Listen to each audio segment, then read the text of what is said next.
Fala, turma! Começando mais um Hack Club Podcast, o podcast para você que é empresário e deseja construir a sua empresa sem destruir a sua família. E hoje eu tô aqui com Ale Padilha, da Caixas Daisy. Ale, seja bem-vindo, irmão. Muito obrigado. Preparado para a conversa? Vamos lá, tô preparado. O Ale que é empresário, empreende há quantos anos já, Ale? Eu nasci numa família de empresários e...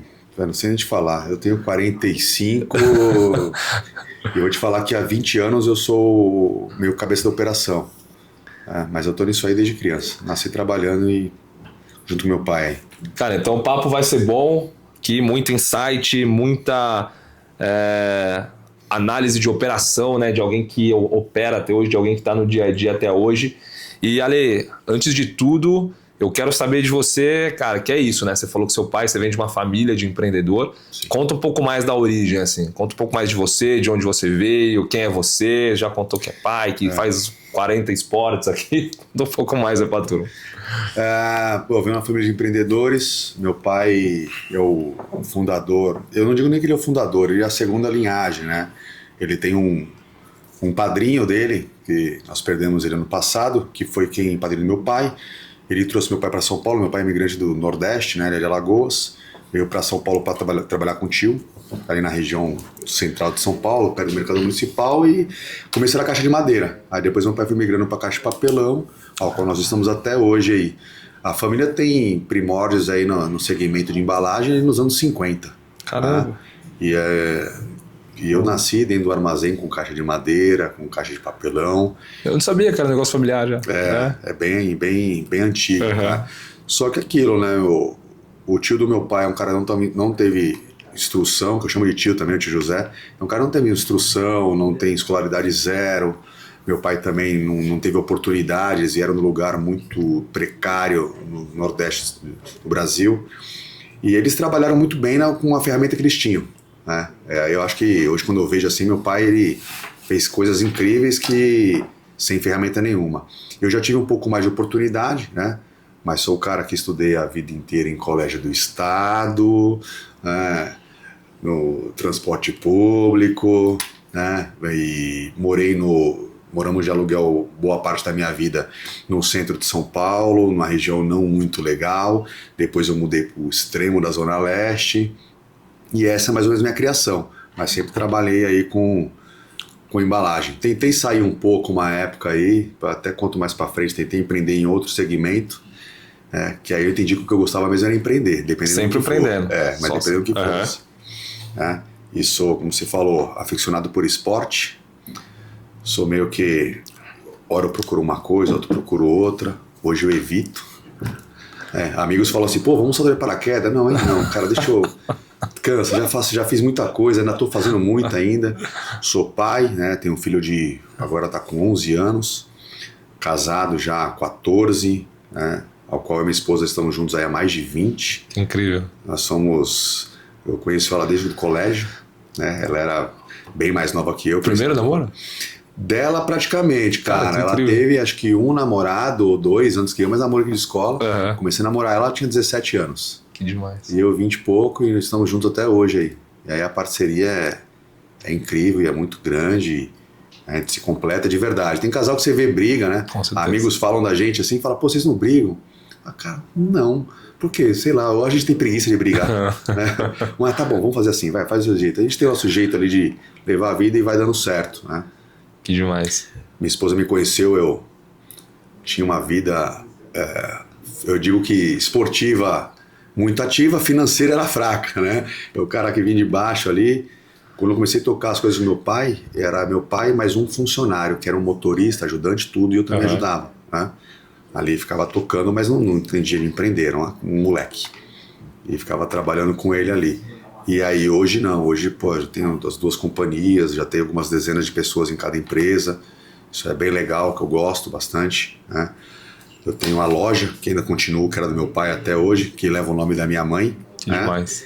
E eu tenho também a fábrica, alguns anos pra cá, já fez até assim, é super jovem, a fábrica é um bebê.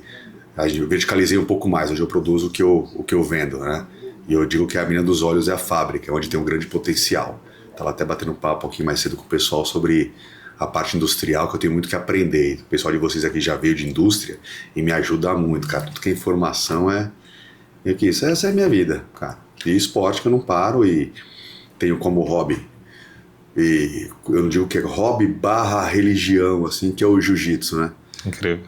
Eu sou um cara que tô no tatame, entrei no tatame aos 6 anos e meio de idade.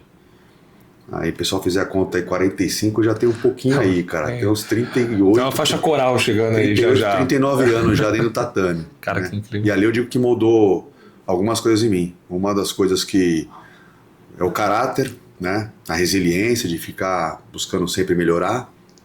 E mesmo depois o jiu-jitsu é legal, né? Puxando sardinha assim, não. Mas a gente puxa, tá tudo certo. Aqui a gente é totalmente enviesado, tá?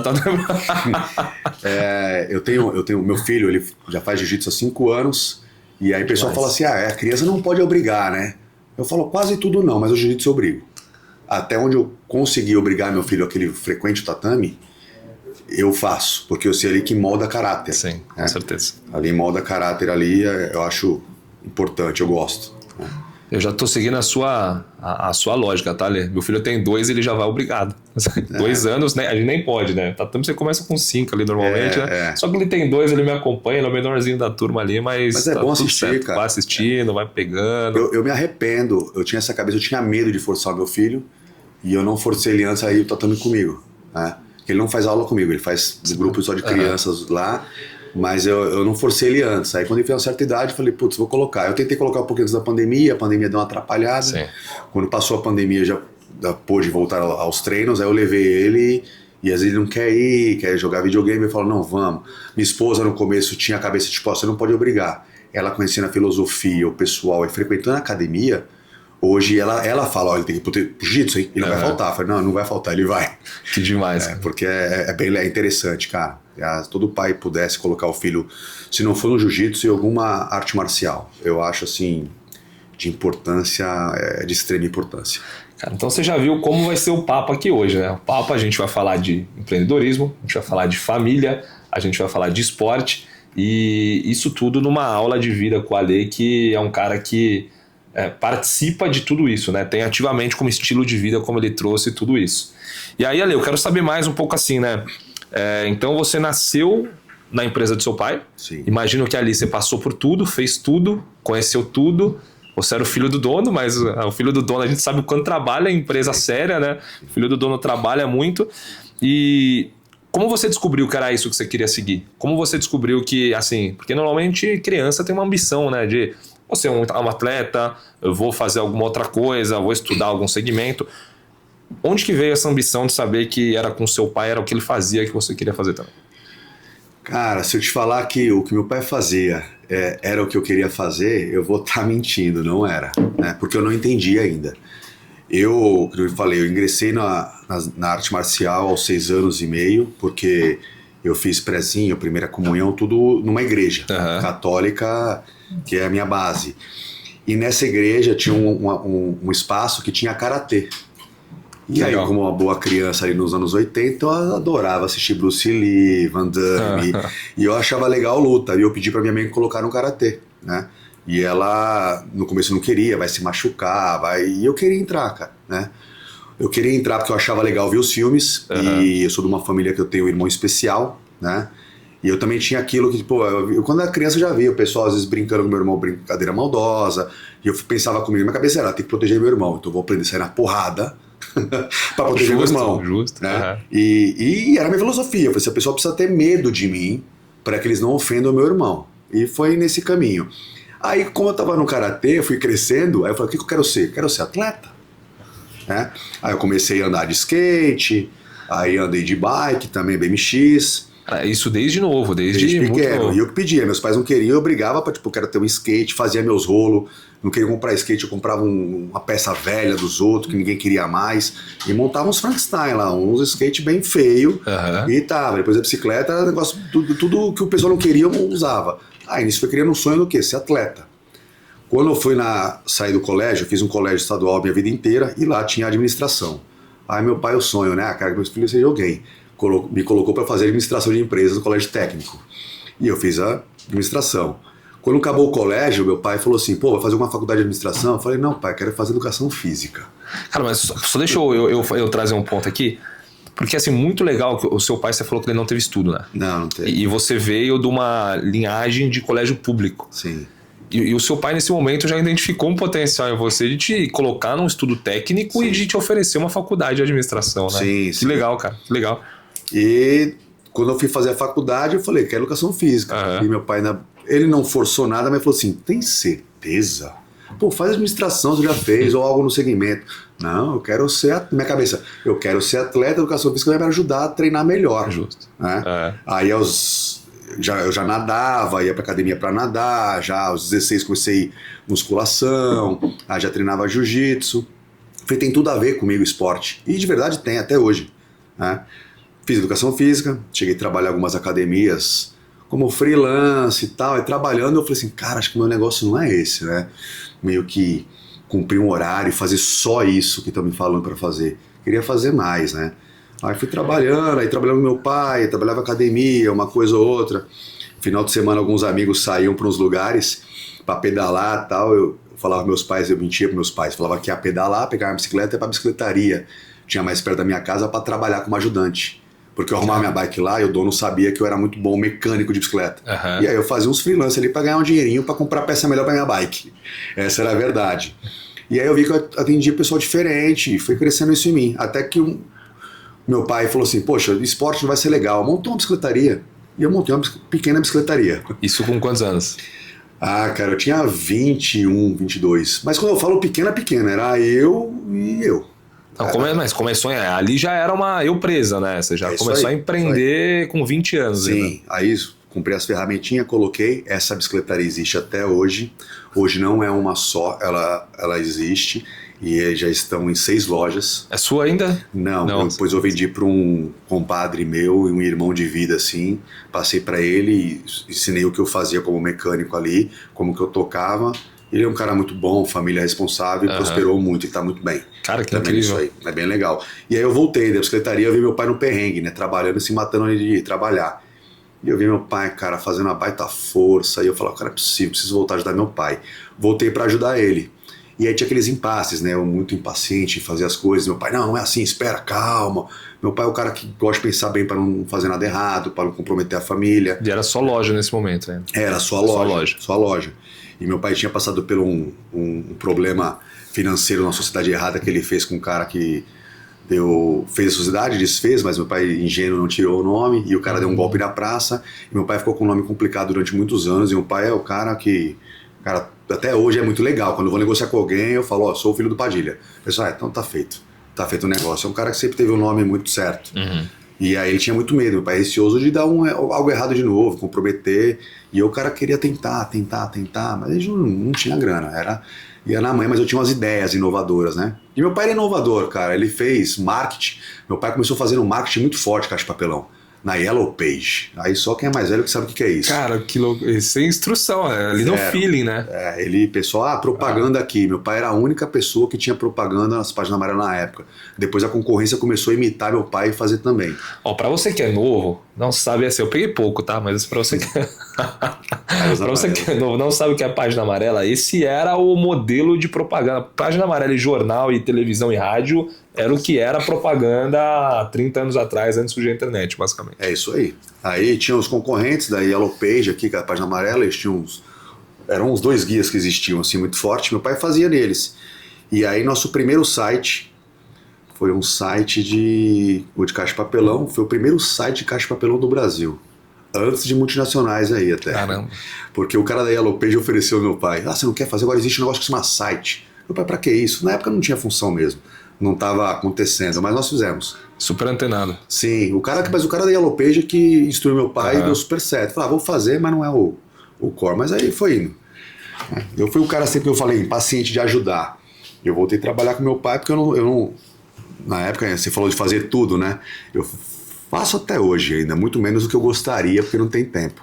Mas eu descarregava, chegava carreta com carga, eu ajudava a bater a carga dentro do caminhão, e eu gostava de ficar dentro do caminhão batendo carga, porque era a função mais difícil. Porque às vezes tinham 3, 4 caras carregando, e o cara que bate a carga, ele pega 100% do peso que tá dentro da carreta. E aí eu não admitia, erro também de atleta de querer competição, né? Eu não admitia que alguém ia conseguir carregar mais do que eu. Me causou algumas hérnias aí em cervical, tem alguns problemas físicos por causa disso, mas eu não admitia, eu queria fazer mais pro meu pai poder fazer menos, né? E eu ficava nessa. E aí descarreguei bastante coisa, limpava o banheiro, pintura, reforma, né? Mas olha o que é a cabeça de alguém de alta performance na operação, né? Assim, você ter alguém de alta performance na operação, a pessoa pensa em otimizar um processo ou assumir um processo para fazer melhor, justamente pelo motivo que for, né? No seu caso ali foi a competição, mas entregar um resultado melhor de quando sai. Quando sai, ele contava, né? Sim. Aí, e no começo eu fazia isso meio intrínseco, sabe? Não era de caso pensado. Era natural, assim? Era natural, cara. Mas hoje, aí eu vejo, se eu tivesse a cabeça um pouquinho melhor naquela época, pensando como eu penso hoje, eu falo, cara, era alta performance, mas peraí, se eu melhorar mais isso aqui, eu já tinha esse instinto, e se eu melhorasse esse instinto, o resultado ia ser melhor ainda. Mas aí eu fazia do jeito que acontecia ali, e aí depois eu fui procurando informação, cada vez mais, aprendendo que informação é muito importante, né? Muito bom. E fui procurando pessoas, caminhos, né? Aí, que nem você me falou, que você veio do mundo corporativo, trabalhou em grandes empresas, eu não consegui ter isso, cara, sabe? Como eu queria ajudar meu pai, infelizmente eu não tive isso. Que eu não tenho networking, feeling e conhecimento externo, né? Aí foi quando eu aprendi a leitura. Pô, quero aprender a ler, cara, ler e ler coisas boas que me interessam. Aí eu odiava ler livros, sabe? Que me davam pra ver umas historinhas que eu olhava e falava, o que vai fazer sentido isso na minha vida, né? Não faz sentido pra mim. Aí quando eu aprendi, falei, pô, tem livros que falam sobre histórias de empreendedores, o que o cara fez que deu certo, o que deu errado. E fui achando alguns livros desses aí. E isso há quantos anos? Eu tinha uns 20 e poucos anos, cara, né? Eu vinha cedo com meu pai pro trabalho, nós chegávamos muito cedo na região do Central de São Paulo, no Brás, e eu ficava, meu pai ia ali tomar um cafezinho dele no bar na esquina, eu até tomava um café e voltava pra dentro do carro. Aí pegava um livro, aí fala o carro, o pessoal fala, era um belo carro, era uma Kombi, carroceria, que era o carro de entrega.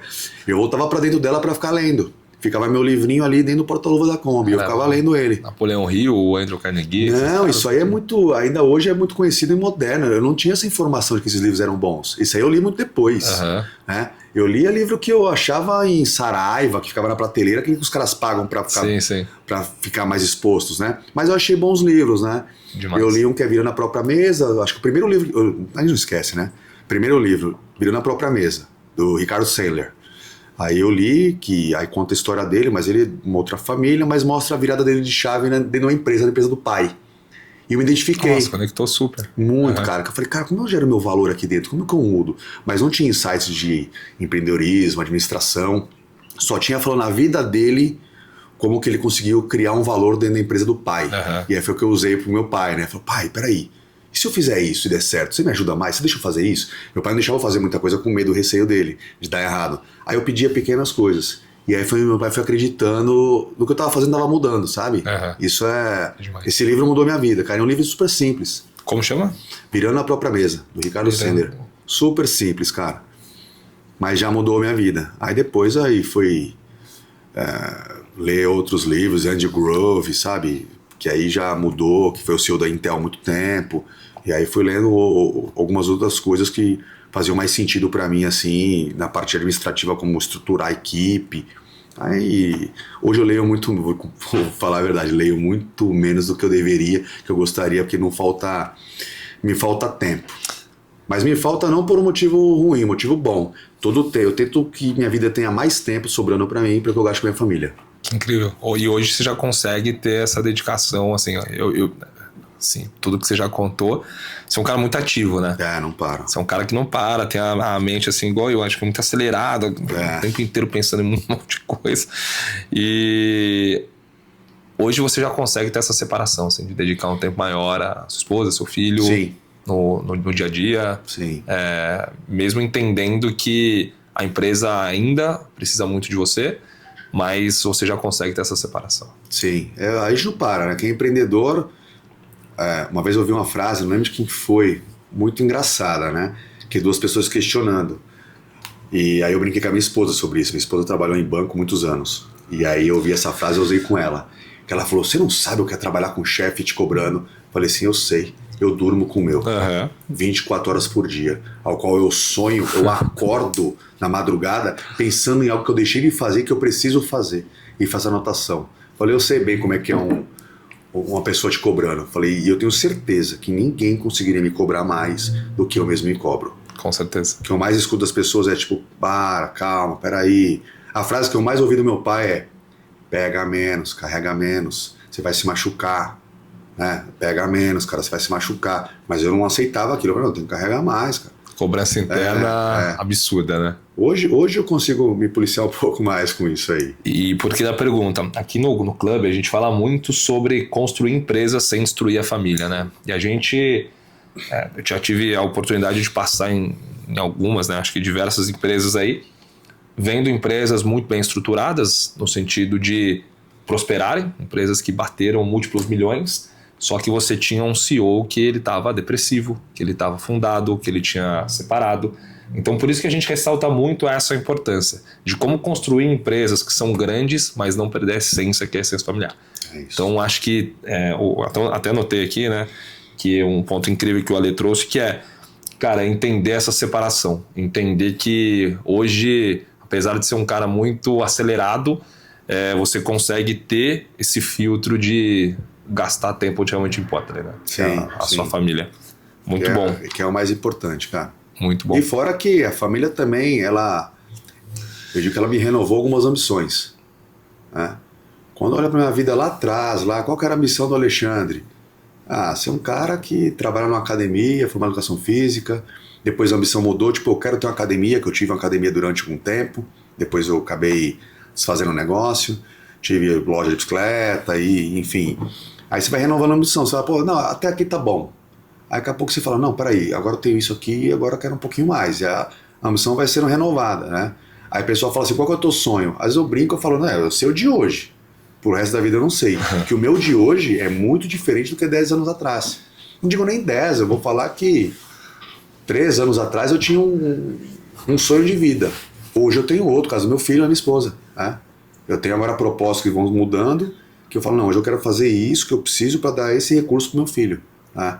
Porque eu sei que isso aqui vai ser bom para ele, que eu vejo todo mundo que participou disso aqui, eu acho que vai ser muito legal para ele, então eu preciso melhorar a companhia, aí eu já fico com aquela pilhação, o que eu preciso fazer para melhorar na companhia? Como que eu estruturo melhor meu comercial? Como que eu arrumo melhor estoque, a parte da produção, o que eu falo pra galera? Como que eu treino melhor? Quais as ferramentas que eu preciso procurar? Né? Quem eu preciso conhecer e não da parte egoísta, né? Conhecer para poder sugar, sim, é para poder trocar informação e aprender, né? Não é no modo egoísta nem interesseiro, né? Eu escuto muito o pessoal falando de ser interessante. E eu vi, né, cara, a galera para poder aprender, que eu tenho aprendido muito, muito nos últimos anos. Eu digo que meus últimos, apesar de estar aí 45 anos de idade, eu digo que meus últimos 7, 8 anos assim foi o de maior enriquecimento de conhecimento. Intelectual. De achar pessoas de fato que me agregam conhecimento, a gente troca legal, sabe, pessoas boas.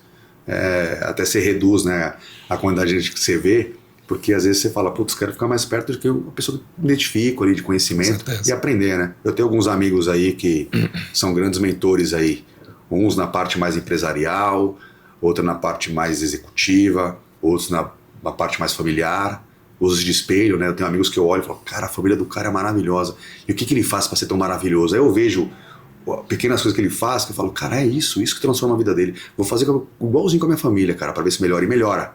Aí eu vejo amigos empresários que fazem algumas estratégias, mudam a vida, que melhora também. Eu falo, cara, deixa eu ficar perto dele. E eu sou um cara curioso e zero ego, sabe? Esponja.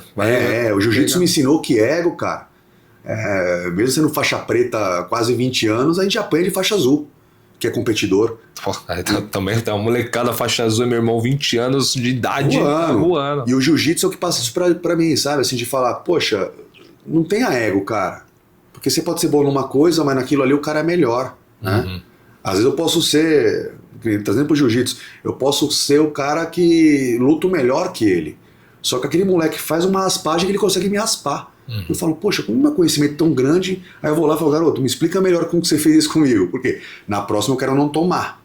E eu faço com amigos, eu chamo eles e falo assim, cara, você empreendeu, o que você fez que deu certo? O que é legal nesse momento? E eu tenho bons amigos aí que me dão boas dicas aí até hoje, aí a gente senta pra conversar de vida e trocar informações, sabe? eu gosto. Cara, tem uma importância muito grande, acho que de ter bons mentores, assim, né? Ter bons espelhos. Acho que muitas vezes, acho que a corrida do empreendedorismo ela é solitária, só que exige muita importância de você ter uma rede de apoio de quem já chegou lá, basicamente, onde você quer chegar. Então, normalmente também eu trago muito isso para o dia a dia, de que o que eu posso aprender com toda a conversa que eu entro. Por isso que vocês sempre vão me ver de papel e caneta aqui, porque para mim essa é a oportunidade que eu tenho de aprendizado, não é só de conversa. Então, assim, a gente conversa com muita gente boa. Muitas vezes a gente quer ouvir, quer falar mais que ouvir. E às vezes a essência ela tem que ser só o ouvinte, né? A gente tem a essência que eu digo é ter 2 ouvidos e uma boca, a gente ouve mais do que falar. Então, cara, isso é muito importante, você ter bons mentores que vão te ajudar a guiar, te ajudar a direcionar para o caminho certo. E quando você traz o ponto do clube, a gente fala muito sobre ser interessante ao invés de ser interesseiro, né? Então acho que isso, numa essência de relação, é muito importante. Como você cada vez mais é interessante, não só tentando vender naturalmente, né? Tentando. As vendas são consequência de boas relações, né? Mas como que você consegue ser interessante a ponto da pessoa sair com algo melhor do que entrou e você também beber da fonte de toda a conversa? Então acho que isso é muito importante. E aqui, Ale, quando você faz essa transição, né? De entender que ali a bicicletaria você deixou para trás, a faculdade de educação física você chegou a concluir? Sim, concluí. Chegou a concluir. Aí você abriu sua academia e também fechou o negócio. Sim. E depois você volta para o negócio do teu pai. Isso aí. Isso aí, né? Foi. Quando que a Caixa Daisy, ou aqui não sei se já tinha virado a indústria nesse meio tempo, ou se era a sua loja, ela passa a ser o seu negócio principal e onde você ia colocar 100% da sua energia? Cara, eu aprendi um pouco isso na bicicletaria, né? Que aí na loja de bicicleta, como eu não descarregava caminhão, eu não carregava, mas eu ficava atendendo as pessoas, né? E o lance do encantamento. Aí não sei se porque na mesma época, eu também digo para todo mundo, assim, eu li alguns livros sobre a Disney, né? E até eu voltar um pouco atrás, assim, eu gosto de falar isso, né? Minha esposa e a família dela, meu sogro, minha sogra, me proporcionaram algumas coisas que na época eu nunca imaginei, nunca tive o sonho, né? Como um garoto da periferia, eu não tinha... O pessoal fala assim, ir pra Disney, né? E por que eu falo de ir pra Disney? No empreendedorismo, que é muito importante. Eu não tinha esse sonho, essa ambição. Porque pra mim era tão longe da minha realidade que eu nem sonhava com aquilo. A ambição, ela só tá onde você consegue enxergar. É outro negócio. Eu aprendi a sonhar. Porque antes eu limitava meus sonhos, porque eu achava que eu não tinha capacidade, eu não ia merecer aquilo. E isso mudou na minha cabeça completamente, né? Hoje eu acho que eu mereço o mundo, cara. Incrível. Sim, em tese, né? Pra minha família. E aí minha esposa me proporcionou, na época, a namorada, minha sogra, que sempre foram muito parceiros, a ir pra Disney. Eu lembro que meu sogro ia, por causa do trabalho dele, em cima da hora ele não podia ir mais. E aí minha esposa, vamos, né? Com a namorada, vamos. Não, cara, não posso ir pra Disney. Primeiro que eu não tinha dinheiro nenhum. Ela falou, como que eu vou para os Estados Unidos? O mais longe que eu fui é, interior de São Paulo, né? E minha esposa falou, não, vamos, até que meu sogro veio e me pediu. Falou, cara, só vão as mulheres, e meu filho pequeno, meu cunhado era criança ainda, e por favor, a passagem está comprada, o apartamento está alugado, os ingressos estão comprados, e eu precisava de alguém para ser meus olhos e o homem para proteger elas lá dentro. Nesse passeio, você pode ir. Pô, cara, vamos. Aí me convenceu, cara, e eu fui pensando ainda que eu não era merecedor daquilo. Foi um erro que eu cometi. Mas você tá no orgulho, né? Tá no orgulho de... Como que eu tô indo, sendo que eu não paguei por nada disso, cara. Mas eu fui e foi uma viagem bem contida, levei as roupinhas velhas pra usar aí, que eu não tinha dinheiro, e mesmo que o dólar era quase 1 por 1, mas fiquei bem contido. Mas passeando na Disney, cara, eu fui vendo um mundo ali, e aquela perfeição, eu falei, cara, que negócio incrível, é tudo certinho, atendimento, encantamento, a parte comercial dos caras. Eu falei, nossa, é muito legal, eu queria ir numa loja e ser atendido assim. E eu comecei, naquilo ali eu falei, cara, na loja eu vou começar a atender assim, vou fazer isso, vou oferecer aquilo, não tinha muita coisa, mas fui entendendo aquilo ali. Aí eu falei, cara, eu queria entender um pouquinho melhor da Disney. Voltando ao Brasil, eu comprei uns 3, 4 livros da Disney, né? Que um era muito parecido com o outro, assim, fui ler todos. Aí li todos assim, mas eu lia, cara, em 2, 3 dias eu lia cada livro, pra poder entender aquilo que eu tinha visto no parque. Que aí eu entendi um pouco melhor. E aí bateu a vontade e o sonho. Cara, quero voltar pra lá, que agora eu sei o que acontece lá. Eu fui sem entender, agora eu li, eu quero voltar pra entender tudo, né? Mas eu comecei a empregar umas coisas na empresa. E eu aprendi que a minha vontade, meu prazer era encantar as pessoas. E dar um bom atendimento, fazer diferente. E aí eu pensei, falei, cara, na loja de bicicleta eu vou atender quantas pessoas no meu bairro? Atender 10 no dia, 20? Então eu vou encantar 20 pessoas. Aí eu pensei, poxa, na academia, quantos alunos por dia eu vou atender? Não sei, 50, 100? E vão ser alunos de sempre, então mesmo que eu atenda 200, são os 200 o mês inteiro. Aí eu pensei, cara, na loja do meu pai de embalagem, deixa eu entender agora o mercado de caixa de papelão. Deixa eu ver o tamanho dele. Aí comecei a olhar o tamanho, quantas pessoas eu consigo atender no mês? Eu falei, pô, milhares, então eu posso encantar milhares de pessoas. Falei, milhares é melhor do que 200. A sua ida pra Disney fez você... Eu virar a cabeça, cara, loucura. Completamente. E é uma coisa que eu achava que não merecia, mas eu tive essa chance de ir e aceitei, né? Eu era um cara do ego muito, eu tinha um ego muito, cara. Não posso aceitar, não sei o que eu tô pagando, né? E aí eu lembro que a mãe de um amigo, quando eu comentei com ela, não posso ir, cara. Ela falou assim, aceita, cara, estão te dando é porque você merece. Eu falei, mas eu não tô pagando, mas estão te dando é porque você merece. Vai, não deixa passar. E aí eu escutei isso, de uma pessoa que eu tenho um conhecimento muito bom, uma pessoa muito legal, assim, a mãe de um grande amigo. E aceitei e isso virou minha cabeça. Aí daí eu comecei a pensar, o que me oferecerem e a pessoa forçar para eu aceitar, eu vou aceitar, cara. Porque talvez eu mereça de verdade, mesmo achando que não. Cara. E isso foi mudando a minha vida de conhecimento e essa viagem mudou. Tive a oportunidade para Disney de novo, né? E aí foi onde eu renovei aquela na minha cabeça que eu falo, cara, isso é incrível, é encantamento. Os caras são muito bons nisso. O atendimento, cara, eu tenho que criar isso aqui no trabalho, na minha empresa. Não só com o cliente, mas com os colaboradores. Como eu posso deixar o pessoal apaixonado e entendendo o que ele faz ali é muito importante, né? E mudou a minha vida, cara. Cara, Alê, só queria voltar aqui no ponto do orgulho. Você falando, me veio um pensamento aqui. É muito engraçado como a gente vê que você falando, pô, para aquela decisão de não ser orgulhoso, você tá sentado aqui hoje, né? De você ser o líder de uma empresa hoje, que é essa empresa que você voltou com a ambição renovada por conta dessa viagem. Sim. Mas é muito louco como às vezes o orgulho distancia a gente da bênção, né? Assim, né? Assim, pô, eu trago isso pro meu dia a dia também. Você falando me passou um monte de coisa na cabeça. Como às vezes o orgulho nos distancia da bênção. Não achar que é merecedor, não achar que a gente não vai dar o braço a torcer, não achar porque às vezes foi dado e a gente não tem a possibilidade de pagar por determinada situação. E às vezes é isso, né? Como que a gente derruba nosso orgulho para viver uma bênção que já estava direcionada, era só a gente tomar posse dela e assumir, né? Então, cara, você falou isso, me viu muito forte isso, como orgulho nos distancia da bênção. Ótimo. E aí, ambição renovada, volta à Disney. Volto, aí cabeça a mil, pensando que eu tinha que fazer na empresa, mudar, arrumar uma coisa ou outra, né? E aí a gente tinha uma empresa muito simples, eu lembro que a primeira coisa que me doeu, cara, foi o banheiro. Eu entrava nos beiros da Disney e falava, cara, eu moraria aqui dentro. Não é possível que os caras mantenham isso limpo, cheiroso e organizado, e esse tanto de gente, cara.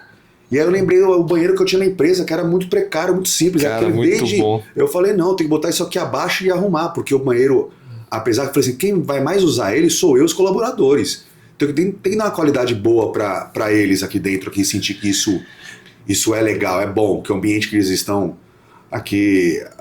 pensa neles, né? Falei assim, não só no cliente, mas neles, que quem mais usa somos nós. E aí eu fui arrumando algumas coisas, e aí cada vez lendo mais, li mais um livro, li mais um outro da Disney, a entender, aí começou internet aí com mostrar os filmes do Walt Disney para ver como é que estava sendo, né? Como que foi a trajetória dele, qual que era a ambição dele, o que ele queria de fato, né? E essas ambições levam a gente a algumas coisas, né? Eu vejo que a empresa melhorou muito, a gente voltando lá para a ambição. E por que a empresa melhora? Eu acho que uma coisa está tracionada na outra. Eu vejo que a empresa melhorou muito, porque eu fui melhorando tudo que tem lá dentro, quero melhorar mais ainda, cada vez com mais conhecimento, mas pensando no quê? O que eu posso oferecer de melhor para minha esposa e para meu filho. Aí eu falo, cara, para eu oferecer isso para eles, é dinheiro que paga. Com certeza. Né? A gente quer passear num lugar, quer conhecer alguma coisa, você fala, eu preciso de dinheiro para isso. Para ter mais dinheiro, a companhia precisa rodar melhor. Ela precisa rodar, não sei se talvez mais, mas eu acredito que tem que rodar mais também e melhor. Aí eu falei, agora o que eu posso fazer para ficar mais e melhor? Tenho que fazer isso. E ainda fazendo aquele controle para não ficar 100% na empresa e também deixar a família um pouco de lado. Sim. Tem que ter aquele contrabalanço, né? A gente fala em ambição. Hoje eu tenho uma vontade, e tá muito próximo de acontecer, que é deixar minha família morando um tempo fora, né? Eu quero deixar eles morando um tempo fora, e o lugar que eu meio que escolhi, porque eu tenho amigos morando, e eles de novo, viajando para casa de amigos, meus amigos moram na Flórida. Aí, voltando para Disney, fui para lá já algumas vezes aí. Quase todo ano eu vou. Né? Já hoje, virou uma viagem de renovação de ambição, né? E toda vez que eu vou, eu aprendo mais lá dentro. Legal. E eu gosto. E eu tenho amigos morando lá. E aí eles me convidam, vem aqui para casa, fica aqui em casa. Aí eu falo, de novo, vocês estão me convidando, chamando, é porque eu mereço. Então eu vou. Na casa desse meu amigo, eu renovo a missão. Aí vou lá, vejo a vida que ele tá levando ali e falo, puta, que legal, cara, mas me mostra, o que melhorou na sua vida fazendo isso? Ele, Ale, melhorou isso. E pro teu filho, o que tá legal? Que eu pergunto mesmo ali, não é sendo... não tô sendo invejoso, né? Invejoso nem invasivo também, né? O cara é um irmão meu, eu falo, e aí, que melhorou? Mas o que você acha? Aí o cara me dá umas dicas, eu, cara, ele, não, traz seu filho pra cá, vem aqui. Eu, cara, mas eu não consigo ficar longe da empresa igual o meu amigo trabalhar remoto, eu não. Aí eu faço a conta, falo, ó, quanto você gasta aqui? Me abre aí, você é meu amigo, abre, quanto você gasta por mês? Ó, eu gasto isso. Tá, entendi, então eu tenho que trabalhar X tempo para ter o que você está falando. Já entendi o que eu preciso para colocar minha família aqui. E eu tenho que fazer a conta também quanto é a passagem aérea, porque eu vou ter que visitar direto. Né? E aí isso vai renovar a missão. Cara, que legal. Que aí eu volto para a empresa e eu falo, o que eu preciso melhorar ali agora? O comercial, esse fator. Para melhorar o comercial, o que eu preciso? Uma ferramenta melhor de atendimento. Quais são as melhores ferramentas? Eu vou estudar isso. Aí é ruim que uma coisa vai puxando a outra, você vai só estudando e absorvendo conteúdo e informação. Mas melhora a empresa, cara. Mas muito bom, cara. Assim, acho que você conseguir proporcionar isso pro seu filho, uma educação que ali ele vai conseguir aprender um outro idioma, vai conseguir fazer um high school ali. Eu tive a oportunidade de morar em Vancouver. E assim, culturalmente isso me colocou... Eu era um antes e um depois. Imagina. Culturalmente, educação... idioma, né? Enfim, mas o morar fora ele te traz um outro prisma de vida, assim, cara. Ele vai te ainda mais no caso dele, né, que tem 11 anos, ele vai conhecer vai pegar a adolescência, né, se for esse o caminho que você está direcionando ali, cara. Com certeza uma mudança muito bacana de vida, assim. E ele pede, às vezes você tem uma ambição e um sonho ao qual é o teu, não é do teu filho. Sim. Né? Mas o meu que criou é o do meu filho. Ele pede, pai, eu quero fazer isso, quero fazer isso. Demais. E eu olho e falo, cara, o sonho do cara é igual o meu. Pô, aí complica, aí eu vou ter que... Vai ser cara a conta, eu vou ter que pagar. O meu e dele. Vai ser cara, mas vou ter que pagar, porque eu acho que é um caminho muito bom, assim, né? Ganhar conhecimento, né? Eu acho isso de extrema importância e, enfim, como você falou, culturas diferentes, muito legal. O idioma... E ser mais solto, você é obrigado a explorar, se expor. Se virar. Assim, é isso, se virar, se expor ali em situações que eu acho que isso é engrandecedor também. A gente se expor a situações é muito bom, cara. Isso eu acho de extrema importância também. E hoje, qual o tamanho ali das duas empresas somadas aí? Cara, empresa, nós temos aí... De cabeça, assim, colaborador eu não lembro, mas ali em volta de 30 colaboradores, não é tão grande, a gente tem uma estrutura enxuta, mas Já é um timão de performance, né? Um time de bastante, cara, bastante. Eu fico feliz nessa trilha da loja, daí há 5 anos aí me juntei com 2 primos que são primos de sangue e praticamente irmãos, que a gente falou que um era da área de saúde, não tem nada a ver, o cara trabalhava na área de saúde, o outro é arquiteto, mas tem uma loja de familiar também, igual a minha, e a gente viu que fazia sentido a gente verticalizar um pouco a nossa produção, que eu terceirizava muitas embalagens. Falei, vamos colocar essa operação mais na mão, verticalizar, ter mais o controle sobre qualidade, sobre tempo, quando vai ficar pronto, quando não. E a gente não tinha nem esse sonho, foi um almoço que criou o sonho, eu achava longe, de novo, é muito longe esse sonho meu, mas quando, na minha experiência de vida que eu ganhei sobre o que a gente falou, eu falei, cara, vamos. Falei, não era um sonho não, mas acabou de virar esse sonho, vamos fazer. A gente começou a fábrica bem pequenininha mesmo, maquininha velha, fomos buscar no interior de São Paulo. Hoje a gente já tem um maquinário de primeira lá dentro, lá, a nossa operação é enxuta, mas Você me contou um pouco lá de a pequena, né, parte que você me contou, que é da sua estrutura de tecnologia ali, pô, né, loucura. E outra, assim, sistema, né? Nós vamos procurar sistema no mercado. Meu primo, como vem da área de saúde, que ele era o cara que tocava muita parte de sistema ali administrativa, ele é um cara que não aceita o que a gente tinha no mercado e eu também não. Aí os caras, o que tem no mercado? Os caras fez um sistema para produção de caixa de papelão, para todo o processo. A gente olhava e falava, cara, mas isso... Um era complexo demais, que falou assim, cara, 90% daquilo eu uso, pra que tem tudo isso aqui? Duro pra caramba. Falei, cara... Aí quando os caras vinham ainda com papo que, o sistema é um servidor, aí eu falava assim, peraí, servidor? Computador na minha empresa lá, com sistema? Vocês estão na idade da pedra, velho. Esquece isso aí, cara. Mas não vou botar um servidor, uma máquina lá dentro lá, não precisa, hoje é que era na nuvem. Não, na nuvem é perigoso. Falei, não, deixa pra lá. Tá na contramão do mundo. Com certeza. E nisso aí a gente começou a criar um sistema novo nosso, né? Tem 1 ano e meio aí, a gente tem um sistema bem enxuto, que ninguém tem, cara. A gente fez uma enquete uma vez, nós participamos de um grupo de caixa de papelão no Brasil, tem mais de 2.000 pessoas, nós perguntamos, qual sistema vocês usam? Coloca aqui, vamos listar, ou Excel, 98% Excel. A gente falou, meu Deus do céu, as indústrias do Brasil de caixa de papelão usam Excel, só os caras grandes têm sistemas, de prateleira ainda, não é próprio. Aí meu primo, conhecimento e algumas pessoas desenham um sistema, começam a fazer o nosso, cara, que funciona super bem, chuto ali, curtinho, todo mundo que nos visita lá, os caras falam, vende pra mim o sistema. Eu falei, calma. Não, você vai ter que fazer um go-to-market disso, você vai ter que fazer um go-to-market disso aí, você vai colocar um time vai virar mais um CNPJ de tecnologia. Eu tenho certeza, cara, disso, tenho certeza. A gente tá ainda só ajustando algumas coisas que já tá muito legal, e já tem uma galera interessada que eles olham e falam, pô, não é possível, mas da onde que é? Falou, nossa, a gente que criou tudo aqui. A gente, assim, eu falo a verdade, o meu sócio, eu acho que ele dorme menos do que eu. Ele é o cabeça duas horas por dia. O cara, ele que meio que criou, assim, pegou o que tinha na prateleira sobre o nosso sistema, e ele já tinha uma vivência em ajudar, ele não é de tecnologia, mas ele já era da área médica que desenhava sistema com os caras, ele foi entendendo, conhecia o time e o pessoal tá desenhando pra gente. Tá ficando legal, tá ficando bem legal. Já faz, assim, mais de 90% do que a gente precisa, que a gente acredita que é o perfeito. Só que é aquele negócio. É muito bom. Quando você acha que tá ficando perfeito, aí vem a IA, começa a bombar aí nos últimos anos, a gente fala, cara, isso que a gente imputa no sistema, será que não dá pra habilitar o microfone e a gente falar pra ela colocar? A gente falou, é verdade, vamos colocar a IA. Agora, desenvolvimento de caixa de papelão, desenvolvimento é um outro sistema que a gente faz um desenvolvimento, joga pro sistema desenvolvido já, que é esses desenhos de desenho industrial, mas desenho de produto, de embalagem. A gente falou, cara, não dá pra integrar isso aí na IA? E a gente começou a fazer um teste já com algumas IA, ali no grosso modo mesmo, ali no navegador, e faz tudo que a gente precisa. A gente falou, cara, vamos colocar isso no sistema, cara. Vamos fazer uma API, vamos colocar. Para desenvolver, a gente agora vai falar o que a gente precisa, ela vai fazer o desenho em 3D, vê se faz sentido e fala, beleza, agora vamos lançar o preço. A qualidade é essa, o peso é tal, já calcula, tá ficando incrível, cara. Quando a gente acha que tá ficando bom, aí vem alguma coisa da tecnologia e renova as opções pra gente melhorar mais ainda. E todos os dias tem coisa nova, né, cara? Tem. E a empresa tá cada vez crescendo mais, cara, graças a Deus, assim.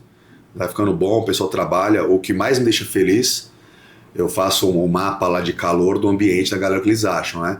E eles são muito verdadeiros, eu costumo bater um papo a fundo com a galera e eles gostam da empresa. Eu não tenho turnover, cara. Você roda um NPS lá com o time 100% saudável, feliz, alegre. E as últimas pessoas que eu tenho da empresa que saiu, aí saiu por opção de vida. O cara, não, olha, puta, eu vou morar lá no Nordeste, agora que eu tô viajando, não era procurando um emprego melhor ou lugar, era para poder... a qualidade de vida. O cara, não, eu quero morar no interior, quer desacelerar, vou me casar, mas a minha esposa é do interior, eu quero ficar lá perto da família dela. Não era o caso da companhia, os caras agradecem, sabe? Eu falo, cara, acho que eu tô no caminho certo. Eu acho que você me contou, não sei se era alguém do teu time comercial que teve essa migração, e aí, cara, você deu maior força, né? Você falou, pô, cara, não queria que você saísse, mas entendo 100%, total, né? Se precisar de alguma coisa, acho que era isso. Só o último agora que saiu que eu tive, quase todos, né? Mas o último também era um cara super querido, né? Eu gosto tanto do cara que eu fiz uma coisa contra meus valores, né? O cara, uma época, deu um problema, aí eu mandei ele embora. Aí depois eu recontratei. Aí eu fiz isso 3 vezes. Com ele? Com ele, cara. Ele dava umas mancadas, mas assim, era infelizmente problema com álcool, o cara tinha, mas ele é um cara que tem um coração, é um cara do bem, só que ele tinha problema com álcool, mas ele tinha um gatilho, né?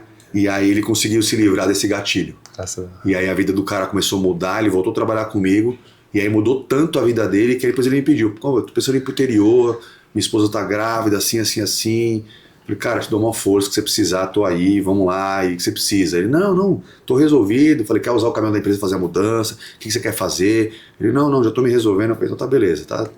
O que você precisar de mim, você me chama, cara. Que demais. Porque o pessoal é parceiro. Eu tenho, a gente brinca lá que eu tenho, as pessoas são muito da mesma família. A minha parte de produção, assim, são irmãos, cunhados, primos, que o cara indica, é uma família que tem uma base estrutural muito boa, assim, são pessoas muito íntegras, né? Uhum. E isso é o que eu mais falo que é importante na empresa. Eu comento isso com poucas pessoas, eu falo que a pessoa, para trabalhar comigo, tem que ter 2 Cs. Né? E o pessoal fala, tem que ter. Eu falei, cara, são 2 Cs: comprometimento e caráter. O resto a gente ensina. Agora, o cara ser comprometido e o cara ter caráter, é muito difícil conseguir ensinar isso para ele. Eu acho que é impossível. Caráter e comprometimento. Comprometimento a gente até consegue ensinar pro cara. Né? O cara que se atrasa, a gente explica a importância de chegar no horário, de fazer tudo certinho. A gente até consegue ensinar e talvez o cara mude isso na cabeça dele. Ninguém nunca ensinou. Agora o caráter não tem jeito, cara. O caráter a pessoa tem ou não tem. Tem como. Ainda mais na idade, né? A gente contrata pessoas lá que são geralmente acima de 20 anos. Eu tenho poucas pessoas novas assim. E com 20 anos, eu falo, como é que vai ensinar caráter pro cara? Ou ele já tem ou ele não tem, cara. É difícil. Quando é criança, você ainda molda pra ensinar. Agora, adulto, ou tem ou não tem. Comprometimento, eu já mudei alguns. Muito boa essa, Lê, muito boa essa. E cara, assim, você tem um NPS super alto, um turnover baixo. Sim. As pessoas são satisfeitas de trabalhar ali no teu time. E o que eu vejo é difícil acompanhar pessoas de alta performance.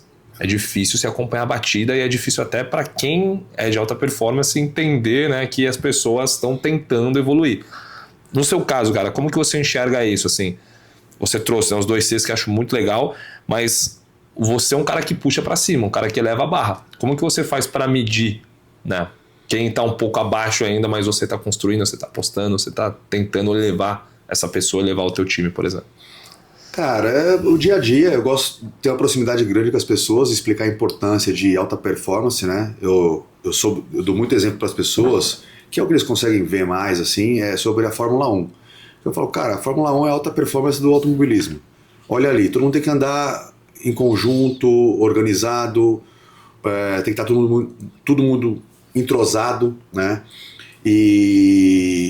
E uma coisa que eu mudei, foi de não tentar forçar. Antes eu forçava, eu contratava alguém e eu achava que ela não... Puta, tá fora do perfil, cara, a pessoa é meio preguiçosa, vai, a palavra que eu acho mais verdadeira. E eu tentava forçar pra pessoa não ser mais preguiçosa. E aí eu forçava a barra, cara. E aí me frustrava. Foi por isso a pergunta. Tipo assim, medir com a sua própria régua, entendeu? Exatamente, boa. E aí depois eu comecei a mudar isso, sabe? Hoje a pessoa vem trabalhar comigo, o primeiro que eu faço, eu não sabia, né? A gente vai estudando, lendo, aprendendo, e cursos e palestras para aprender a fazer entrevista quando vai trabalhar, as perguntas certas. E eu deixo muito claro, eu falo, cara, eu sou assim, eu não aceito isso, tá disposto? Isso quando eu gosto da pessoa, eu falo, eu gostei do teu perfil, acho que você é legal, conhecimento assim, mas ó, tem isso que eu não aceito, tá disposto? Né? Eu tenho problema com horário, né? Muito problema com horário, de chegar antes, né? E no trabalho ali, tipo, pô, todo dia essa hora.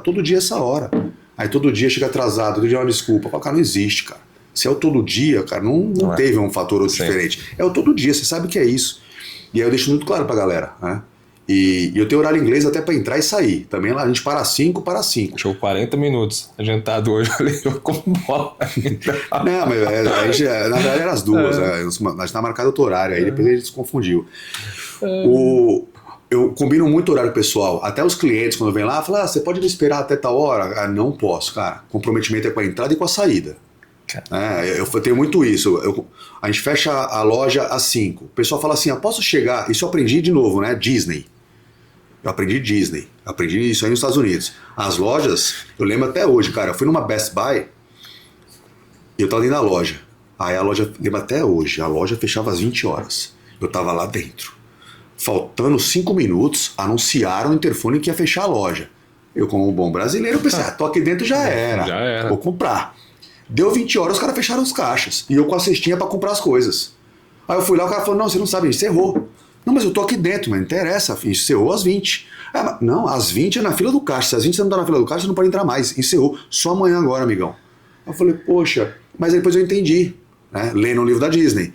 comprometimento. Muito bom. Se o cara tá comprometido a fechar aquela hora, aí, vou ficar um pouquinho mais. Mas por quê, cara? Eu cheguei na hora, eu tô comprometido aqui, agora você se atrasou, eu tenho que te esperar? Não, cara, não vou esperar. E é o que a gente faz lá. Né? E o meu time, eu vi que eles gostam disso hoje. Eu cobro a entrada e cobro assim, essa hora vamos embora, porque amanhã a gente tem hora para entrar. Ninguém pode se atrasar. É em cima da risca. Que não dá falha, né? Tá todo mundo muito bom, organizado. Muito boa essa, muito boa. E a gente falou bastante aqui já, né, sobre como tem novas tendências, né, Ale? Você trouxe aí a IA como uma nova tendência do seu mercado. A gente vê outras coisas despontando que estão ajudando a impulsionar o mercado de embalagem. Então a gente vê e-commerce, a gente vê delivery, essas duas frentes de negócio ajudando a impulsionar o seu. Para onde vocês estão indo? O que vocês, cara, como vocês se abastecem do mercado para ajudar na direção? Cara, o e-commerce, eu acho que ainda no Brasil, eu vejo um bom cenário para quem trabalha com embalagem, porque eu vejo que o e-commerce ainda no Brasil agora engajou. A pandemia veio para transformar vários anos em um negócio ruim que transformou a mente da galera. A galera entendeu que dá para comprar online, né? Eu vejo assim, minha mãe, cara, 60 e poucos anos comprando online, só compra online, na verdade. Não tem nada. É uma verdade. Minha mãe morria de medo. A pandemia obrigou ela a comprar online. E aí ela aprendeu.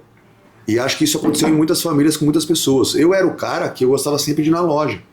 E o Brasil vem melhorando também a logística, cara. Sim. Isso é a verdade. Ainda eu acho que pode melhorar muito mais, deve, mas já melhorou. Porque você comprava alguma coisa para devolver, um baita trabalho. Hoje a gente vê que não. Menos de 24 horas você consegue devolver e ter outro de volta. Isso tem melhorado, a pessoa está confiando. Então o mercado tende a crescer. A pandemia foi um boom, né? Faltou material, faltou matéria-prima. Só que eu vejo os grandes cases. Eu gosto de sempre olhar. A pessoa fala, aonde você quer chegar? Onde você pode chegar? Eu olho sempre tipo o meu segmento, né? Qual que é o grande? Eu olho pro cara e falo, nossa, aquele cara é o grande, mas ele é grande de verdade. Mesmo. Ele é grande de verdade, né, cara? Eu falo, então é um mercado bom. Eu vejo essa galera inovando, melhorando o processo e expandindo para poder produzir mais. Então eu vejo que o mercado tem potencial para isso, né? Cada vez aí o pessoal comprando mais online, e embalagem precisa, papelão vai estar aí. Eu não vejo ainda outra tendência, outro mecanismo, ferramenta de poder embalar as coisas se não for papelão, né? É engraçado que eu gosto muito de estudar a história do papel, do papelão. Quando eu vejo lá a história do papelão, da onde veio, cara, do papiro, quando começou, que era para escritura, e os caras usam, e até hoje é meio que quase a mesma base, muda a tecnologia, muda o tipo de fibra que usa, mas é o mesmo segmento, e os caras estão inovando e estudando para melhorar mais ainda isso, mas é a mesma coisa. O negócio o processo é o mesmo. Vai se estender por mais... Vai, cara, eu vejo o mercado muito bom, em crescimento, por isso que a gente está procurando expandir a empresa, melhorar a tecnologia, colocar IA para vender mais, porque a gente sabe que tem tendência para crescer, né? E isso só vem, a gente vê outros cases aí, outros marketplaces entrando no Brasil, entrando com força, né? Eu vi grandes nomes aí construindo CDs aí, cara, alguns CDs gigantescos aí nas beiras da rodovia. Você passa... Então na Dutra, que acho que não sei se é da Shopee, do Mercado Livre ali, que a Shopee tá construindo um aí me falaram que são mais de 100 mil metros quadrados de área coberta. Eu acho que é isso, da Dutra.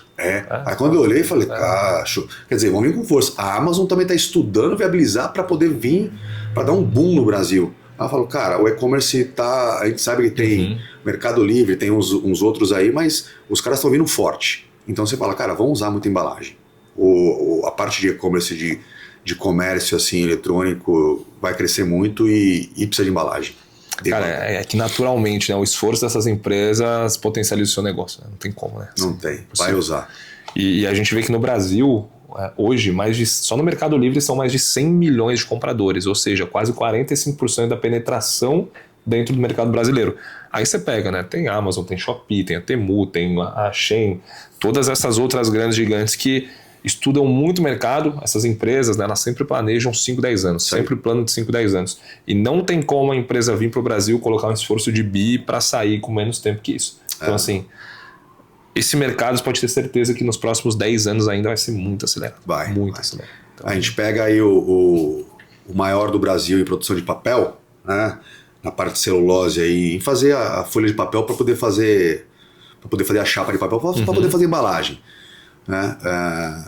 que é a Klabin, ela é gigantesca, ela fez um investimento há pouco tempo e startou a máquina nova nela, que hoje ela tem a máquina de produzir papel mais veloz do mundo instalada aqui no Brasil. E, inclusive eles fecharam uma das operações dele, uma das fábricas eles fecharam. Aí o pessoal falou, a Klabin tá quebrando, fechou uma das operações. Eu falei, não, cara, ele abriu uma nova e faz 5 vezes mais que aquela. Você esquece. Fechou por otimização de processos. É isso, o cara melhorou o processo dele 5 vezes mais, ele aumentou a capacidade dele. Os caras estão inovando assim, né? Hoje de manhã eu tava vendo um vídeo de uma outra indústria muito forte, os caras colocando mecanismos em esteira para quando vai ser um material esteira, né? Que a Klabin tem uma esteira lá que é gigantesca, mais de... se eu não me engano, eles têm uma esteira lá de 500 metros o produto fica stand-by. Aí você imagina, 500 metros de esteira, é muito espaço. Aí esse outro cara aí que é bem melhor que a Klabin, mas ele é altamente tecnológico, ele fez uma esteira vertical, que aí ele tá usando 20 metros. O negócio vai subindo, quando eu olhei o vídeo, eu olhei e falei, cara... Tipo escada? Caracol? É meio que parece uma roda gigante, cara. Ela vai pegando os pacotes, vai subindo, vai entrando outra, entrando outra. Legal. E aquela roda gigante depois vai dispensando a outra lá. Quando eu vi aquilo, eu falei, cara, os caras são muito inteligentes, velho. Eu nunca tinha pensado num negócio desse. Aí eu falei, os caras estão verticalizando, que é uma tendência, porque, pagar metro quadrado é caro. Muito. Quando a gente pensa no centro de distribuição ou qualquer galpão, eu já penso cubagem. Quando o cara fala, Ale, vai trocar armazém? Vovô, tem uma ali X metros. Eu falei, eu quero saber o pé direito, né? Porque o meu negócio é cubagem, vertical, é quanto cabe lá dentro. Só área quadrada não dá. E os caras fizeram isso, verticalizaram a esteira de produção. Aí quando eu olhei, falei, cara, é muita inovação. É muita área, muito maquinário novo que eu tô vendo o pessoal inovando as máquinas e ficando mais eficiente, cara. Qualidade melhor, com uma eficiência muito melhor. Que eu falo em velocidade, em precisão de corte. Eu só tem melhorado, cara. Só tem melhorado. E viabilizando também preço, né? Antigamente esse maquinário só grandes potências poderiam ter. Eu tenho uma máquina lá hoje lá, que, sei lá, 15 anos atrás, só grandes multinacionais poderiam ter. Né? Hoje não. Aí com acesso a maquinário mais em conta vindo da China ali, máquinas boas, você consegue ter uma qualidade ali e brigar com um cara que é gigante, né? Você consegue. Hoje o mercado de máquinas europeias, eles têm sofrido. Hoje você importa matéria-prima? Não, nossa matéria-prima é 100% nacional. 100% nacional. E a gente tem outro negócio na EcoCaixa, na produção da EcoCaixa, Caixa Daisy. Nós só usamos matéria-prima 100% reciclada. Legal. A gente não usa matéria-prima virgem, né? Mas fala, derruba a árvore. Não, ao contrário, nosso material não derruba árvores. Nada contra quem faz. Existem materiais que precisam ser embalados em caixa de papelão. Craft, que a gente fala 100%, existe, porque requer uma certa qualidade, e isso só o papelão 100% reciclado. No Brasil não tem mais 100%, mas tem 70%. Precisa ser nesse material de fibra virgem, tem que vir da árvore, porque se não for, não vai conseguir transportar. Mas eu vou te falar que 99% das coisas não precisa ser matéria-prima virgem. É no reciclado. E a gente tem essa tendência. A gente quando fala, minha chapa é semi-craft, é meio a meio. Não quero, cara. A gente trabalha só com reciclado. Com reciclado. Só. E isso imagino que também te ajuda tanto no preço quanto na margem, assim, né? Você consegue ter uma boa equalização, assim, do que vai para o mercado versus o custo que você tem. Sim. Diferente que... É engraçado, né? A gente vai numa loja comprar folha de sulfite, aquela pardinha que é reciclado é 2 vezes mais caro que a branca limpa. Não faz sentido nenhum isso. Nenhum. O reciclado é mais barato que o virgem. Aí os caras para vender, não, essa aqui é reciclada, é mais caro. Você falou, faz sentido. A reciclada é mais em conta, né? Ela dá menos trabalho para fazer, isso é verdade. Você não tem árvore para cortar, para colocar numa caldeira para derreter cavaco, você não tem isso, né? Que é a parte mais técnica aí do material, mas não tem. Então fica mais barato, fica mais competitivo. E tem a matéria-prima, né? Porque o papelão, a gente até brinca, né? Fala assim, ele é 100% reciclável? Não, porque ele tem um tempo de vida, né? Um papel você consegue fazer um ciclo nele mais ou menos de 4 vezes. Então, ele não é 100%, tem uma área que não presta mais. 4 vezes descarta, normalmente? O papel a gente pode reciclar, fazer uma caixa, gira de novo, pode fazer. Depois da 4ª vez, ele não pode ser mais usado para caixa de papelão. Legal. Ele pode ser usado aquele papel para fazer uma outra coisa de papel, né? Mas ele tem um ciclo de vida, né? Não tem jeito, porque as fibras, cada vez que você faz, a fibra vai ficando menor. Mas o Brasil ainda dá para melhorar a reciclagem, ainda não tá, já melhorou muito o que era. Antigamente você via papelão jogado nos lugares, hoje não joga mais, é dinheiro. Não, então é isso mesmo, né? Reduziu, né? Reduziu, porque é dinheiro. Aí o Brasil não, não tem uma eficiência incrível, mas os caras grandes que fazem papel, eles estão lutando para ter. Eles querem ter, cara, né? E a gente dificulta um pouco a logística do material de sair do lugar e chegar no outro. Mas se o material chegar, os caras já sabem tratar. O Brasil é case mundial nisso aí. É líder, né, cara? Tanto que na celulose o Brasil é líder. É muito bom nisso. E é engraçado, né? Porque você tem poucas, pelo menos pra mim, né? Poucas empresas que são top of mind nisso, né? Você tem a Klabin, eu tenho a Suzano e tenho outras poucas, não sei nem se é Kimberly-Clark, por conta da Suzano é só, não entra com celulose, né? Entra com outro tipo de produção ali, mas Suzano e Klabin, na minha cabeça. Duas grandes, assim, né? Ah, sim. É engraçado, né? Quem não é do mercado lembra desses caras. Aí você vê o que é um trabalho de brand, de né? marca, né? De marca. Os caras, todo mundo sabe desses caras aí, né? Porque eles se expõem mais. Tem outros caras grandes, até maior que eles em algum segmento, só que não é muito forte em marca, né? Os caras não trabalham muito isso, né? Mas tem uns outros caras grandes. Mas vou te falar, o mercado tá na mão de poucos. Esse nível aí. Né? Que eu falo que no papelão existem 3 níveis. Né? É o nível Klabin, Suzano, Smoothcraft, West Rock, é esse nível. Aí vem para um outro nível abaixo, que o abaixo que eu falo é cara muito grande ainda. Tá? Gigante. Que aí a gente entra em Irani, Artvinco, a gente entra em Penha, Mazurk, tem uns outros caras aí que são gigantescos, né? Também, gigantescos, companhias gigantescas. E aí tem um terceiro nível, que esse terceiro nível eu acho que é o de maior lag, assim, é onde tem a maior faixa, né? Que é o nível que eu tô, né?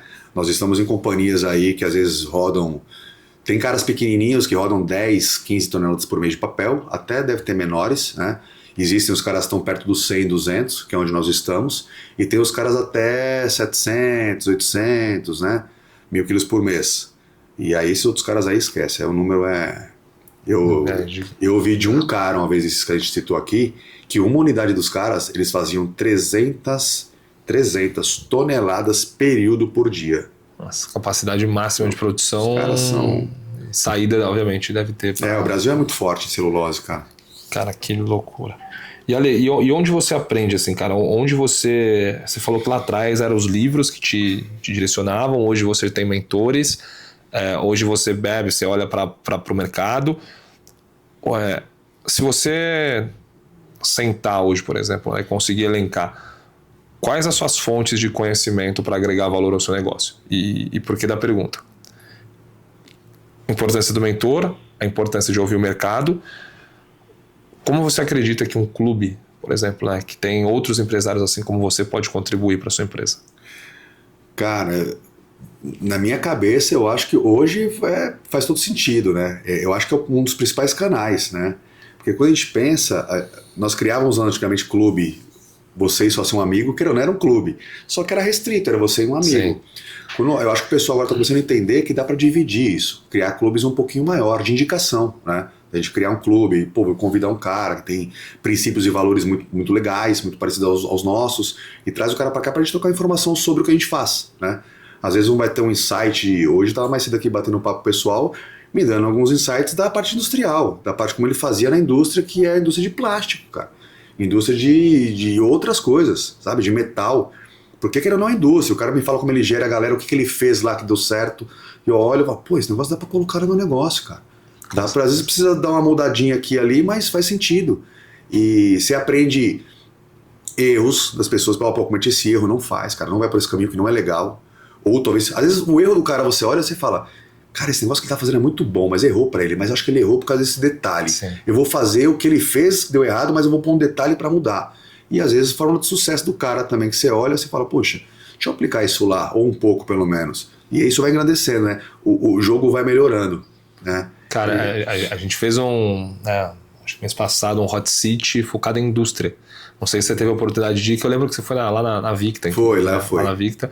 A gente fez um hot seat com foco em indústria, onde um dos membros aqui do clube, ele trouxe, e foi muito legal, que ele trouxe, até comentei isso no último podcast, não lembro, acho que foi com o Gui.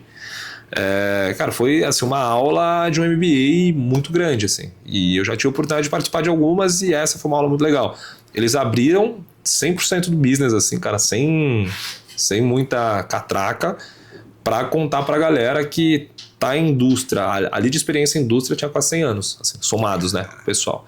Que hoje tem grandes indústrias, e aí falaram muito sobre verticalizar, falaram muito sobre outras coisas que, para mim, que não venho de indústria, cara, foi assim, era papel e caneta também. O celular, tomei muita nota de pequenas coisas que eles foram falando de processo, que quem vive em indústria tem uma cabeça diferente. Quem vive em indústria tem uma cabeça diferente. A cabeça industrial é uma cabeça diferente, uma cabeça de linha de produção. Então, assim, cara, foi muito bom. E por isso da pergunta, assim, acho que quando você está em ambientes, né, que te proporcionam trocar com empresários que, é isso, ou chegaram lá e tem alguma coisa que você visualiza, ou talvez cometeram algum erro nesse meio do caminho e consegue compartilhar para você entender se você não faz o mesmo ou se você consegue melhorar, mas ter trocas no mesmo nível e numa mesma essência de valor que você também acredita, né? Sim. Acho que essa é a importância. Você vê a primeira... Eu encontrei vocês lá, tive o privilégio que, pô, um dos membros lá, o Thiago, conseguiu me indicar, e aí eu fui lá conhecer o espaço da Victa. E, cara, batendo um papo lá com a CEO lá, eu olhei ali que eu falei, cara, 1 hora e meia essa mulher falando, ela me passou tanta coisa que eu posso colocar na minha operação de conhecimento que ela passou, até problema com sócio, né? Eu tive academia, eu tive problema com sócio, e não estava alinhado algumas coisas. A gente deixou de alinhar no começo, né? Por isso deu errado depois. E ela me falando do problema que ela teve, que estava tudo certo, mas aí 1 hora ali, tipo, daqui pra frente não estava certo, mas estava no papel, e aí deu tudo certo. Aí você fala, cara, se eu tivesse escutado isso que ela falou há 10 anos atrás... Não tinha cometido esse erro. Eu não tinha cometido um erro, cara. Eu falei, puta, é verdade, tem que pôr no papel, né? Até um tempo atrás, aí, com esses know-how, eu batendo um papo com um amigo, ele estava a fim de abrir uma empresa, importadora de parafuso, e ele veio conversar comigo. Eu até fiquei bem feliz, falei, cara, o cara me pedindo... Quem sou eu para dar ensinamento pro cara? Mas o cara vem pedir. Aí, de novo, eu falei, se ele tá pedindo é porque eu mereço passar a informação que eu já passei. O cara fez sociedade. Aí eu fui muito explícito com ele. Falei, cara, coloca esses pontos no papel. Esse cara é teu amigo, mas tem que colocar começo, meio e fim. Se der tudo bem é isso, se correr bem é isso, e se der ruim, ou se der bom e alguém quiser sair, como é que sai? Aí não tem briga, cara. Muito legal. É tudo no papel, faz isso, que eu já escutei isso de outras pessoas e é muito importante. E esses clubes, assim, é onde você vai ter mais informação. Eu acho muito legal, ainda mais quando você pega no mesmo segmento. A gente já sentou lá, eu como indústria. Pô, a indústria é um bebê, minha indústria tem 5 anos, né? Tô nisso aí há muito tempo, mas a indústria tem 5 anos. Você senta com caras que estão na indústria ali há 10, 15, 20, ou veio da segunda geração, terceira, fala, cara, os caras têm muito conhecimento, cara. Com certeza. Senão não estaria na terceira geração. Ou o cara que passou, tá com 10 anos de indústria, fala, cara, o cara tá fazendo certo, não tinha 10 anos. Aí eu falo, deixa eu pegar o que ele faz, não interessa o que ele faz. Na Vic tá lá, cara, medicamento. Aula. Sabe? E tive aula para colocar no papelão. E faz total sentido. Eu acho que o clube tira a gente um pouco do ficar sozinho, né, cara? Te provoca também às vezes, né, cara? De você olhar e falar, cara, pô, ambição renovada toda a conversa também, né? De, pô, o tempo inteiro o cara chegando lá, que eu aprendo muito assim com a turma, importação, cara, negociação com China, negociação com Israel, negociação com outros países que também, né, assim, te levam para um lugar, cara, diferente do lugar que eu tô acostumado, né? Obviamente, sempre falei muito com os Estados Unidos, com outros mercados. Quando vai para o mercado chinês, cara, é um outro nível de conversa, assim, é uma conversa que vai estar mais em preço, vai estar embutida em outros valores, assim. Então, cara, é muito legal. Acho que esse tipo de conversa aí que o Ale trouxe. E aqui também, né, Ale, trazendo para o clube, eu acho que tem uma outra coisa que a gente estava falando um pouquinho antes de começar a gravar aqui, que é esporte, cara. A gente até falou no começo, mas eu queria que você contasse aí pra turma, porque dentro do clube a gente tem um movimento que chama Saúde para Servir. Que o Gui, ele fala muito sobre isso, né? Ele fala muito sobre como você ter o seu corpo saudável para você conseguir servir o outro. Servir sua família, servir os seus clientes, servir seus parceiros. E você é um cara, assim, esportista no último. E eu já tenho um convite para você que eu vou pedir a permissão do Gui já de forma antecipada, tá? Mas eu acho que o aval dele eu vou ter, mas eu queria que você me contasse um pouco mais de, cara, como que o esporte ele é um grande valor na sua vida. Você falou de formação, né? Que o esporte é formador. Mas onde você identificou isso? O que você pratica? E o que formou de caráter em você praticar esporte desde o começo? Cara, eu iniciei no esporte, como eu falei, eu frequentava uma igreja que eu fiz o prezinho, a primeira comunhão, e lá tinha o karatê. E eu pedi pro meu pai me colocar lá. Até há uns anos atrás aí eu consegui reencontrar esse meu primeiro professor, cara. Mestre Seno, foi um cara que... Eu falei isso pra ele, quando eu encontrei ele no Instagram. Eu procurava na época, não achava, eu procurei muitas vezes, mas depois acho que ele demorou pra entrar no Instagram, ele entrou. E ele tem uma certa idade, né? Aí encontrei, consegui falar com ele, pegar o contato, liguei pra ele por vídeo, bati um papo com ele e falei assim, cara, você transformou a minha vida. Porque eu morava num lugar, eu tava ali no centro do Brás, agora até hoje é um lugar meio complicado na criminalidade, né? Sim, sim. E o pessoal não tava andando, e os caras em colégio estadual a vida inteira, tinha uma galera meio que entortando ali. E eu pedi pra ficar ali, ele, não sei o que ele via em mim, e arrastava como se fosse um pupilo dele. E aí tinha um lance de cumprimentar o seu oponente, não importasse como fosse a luta, tinha que ser uma luta limpa, você não podia fazer uma luta suja, senão ficava feio pra você. Você tinha que ganhar sendo limpo, cara, fazendo certo, né?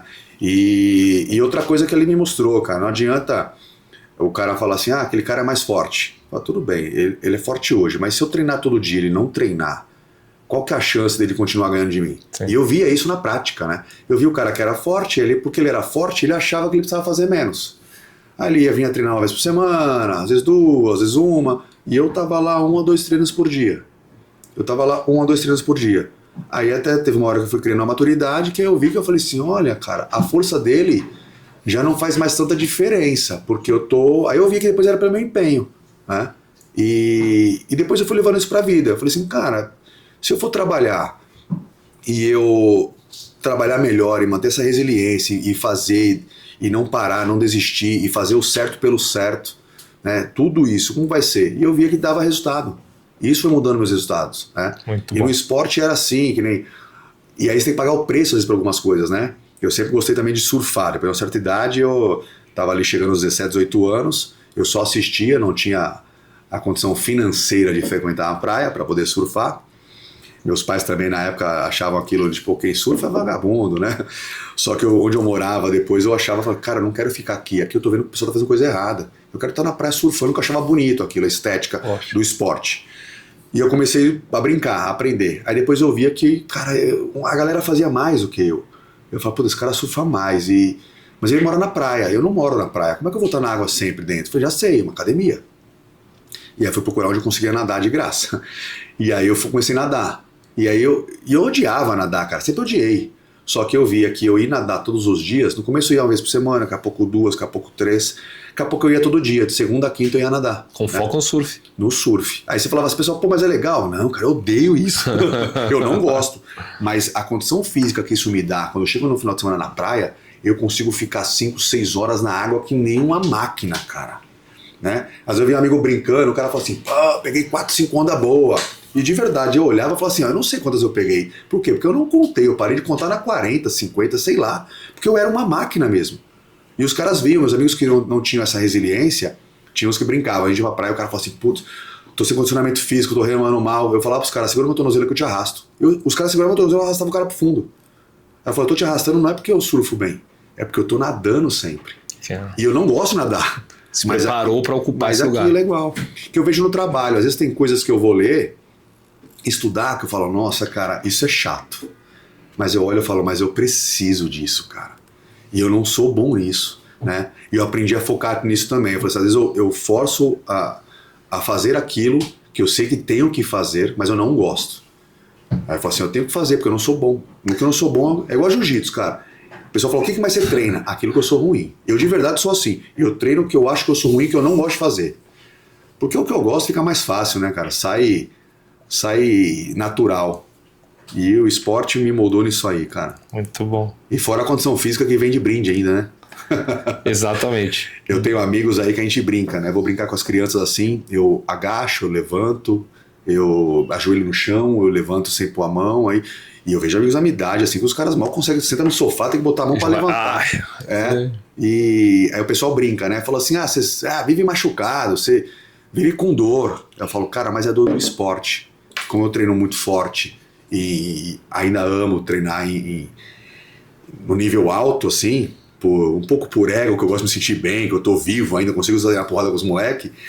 Isso me machuca às vezes, assim. Mas se eu ficar 2, 3 semanas sem treinar, cara, meu corpo eu vejo que é muito forte. Ele tá muito bem estruturado. Os caras sentem dor sem fazer nada. né, tiver que caminhar, fazer um pouco de força, agachar, levantar para brincar com o filho, não Esquece. consegue. Eu consigo, cara. Né? Tem uma coisa, um lance, né, no que você trouxe, né, que adulto faz o que tem que fazer, né? Quem faz o que quer é criança mimada, assim. Então, cara, a gente, apesar... Eu não gosto de fazer musculação. Não gosto. Cara, musculação não gosto de fazer. Eu também. Eu acho um saco. Eu também. Eu acho um saco. Eu gosto de sair na mão, gosto de lutar, gosto de treinar, mas, cara, musculação não é a minha zona de conforto, assim. Não é um lugar que eu vou amarradão, assim. Meu cunhado, por exemplo, ele é bodybuilder. E pra ele ali é o playground. Pra mim, cara, é um lugar que eu detesto. Mas assim, eu sei que eu tenho que fazer, porque não adianta. E aí eu vou lá, faço meu treino diariamente, 6 da manhã, às vezes, tô lá, porque eu sei que tenho que estar. Então, acho que quando a gente traz, né, um movimento de saúde para servir, é isso. Como que a gente traz um corpo saudável, uma mente mais saudável para conseguir servir o outro no dia a dia, no esporte, na vida.